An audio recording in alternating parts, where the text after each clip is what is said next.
Doing a quick patch job on an asphalt surface is not always cost-effective. Gaddis strategic: the difference between asphalt paving, asphalt overlays, and many other approaches. Choosing an asphalt repair method comes down to how badly damaged it is, and how much use it gets. Often it is best to cut out the damaged section, repair the base, and then repave the area with new asphalt.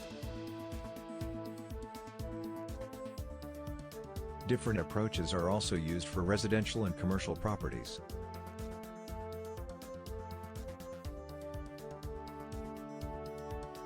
Which asphalt repair method is best for you?